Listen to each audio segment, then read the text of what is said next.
It is said that a trickster and his wife decided to go to a village to deceive its people. When they arrived, the trickster bought a house and settled there with his wife. Then he filled his donkey's mouth with gold, and every time it brayed, some gold coins fell from its mouth. After that, he went to a crowded market and called out to the people saying, "Come, everyone, I have an extraordinary donkey for sale." Someone asked him, "What is so special about it?" The trickster replied, "Every time it brays, gold comes out of its mouth." The people laughed and mocked him, but he made the donkey bray, and gold coins fell from its mouth.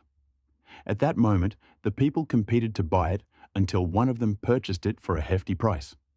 When the man returned home, he realized he had been tricked, as the donkey did not produce any gold.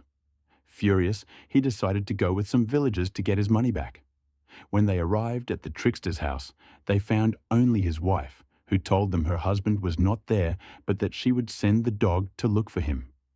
She released the dog into the street, and after a short while, the trickster returned with a dog that looked identical to the one she had sent. The people were astonished and forgot the reason for their visit. They started negotiating for the dog, and eventually, one of them bought it for a high price. When the man returned home, he asked his wife to release the dog so it could search for him, but it just ran around the gardens and never returned. Realizing he had been tricked again, he gathered some villagers and returned to the trickster's house. When they arrived, they once again found only his wife.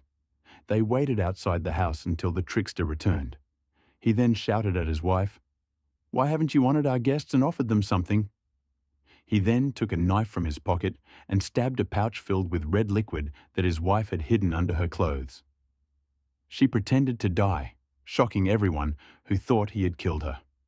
Moments later, the trickster pulled out a flute and played it, and his wife pretended to come back to life. The people were amazed and forgot why they had come. They started negotiating for the flute until one of them bought it. When the man returned home, he killed his wife, thinking she would return to life when he played the flute. But there was no life to return. The next morning, another villager asked him about the flute, and he claimed it worked. The villager asked to try it, so he gave it to him, and he repeated the crime. The flute was passed from hand to hand until all the village men had killed their wives. When the truth was discovered, the villagers decided to get rid of the trickster by drowning him in the sea. They tied him up and put him in a sack.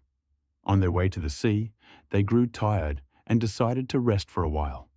While they slept, a shepherd passed by and heard the trickster crying from inside the sack. He opened it and asked him why he was trapped. The trickster replied, "They want to force me to marry the daughter of the wealthiest merchant, but I don't want to marry her."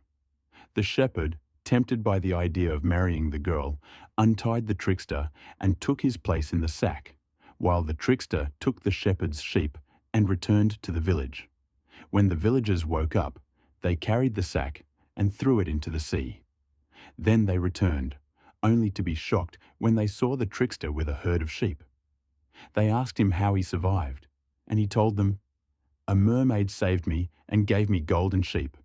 She told me that if they threw me in again, she would make me the richest man in the village." Upon hearing this, all the villagers jumped into the sea, searching for the mermaid, and they all drowned.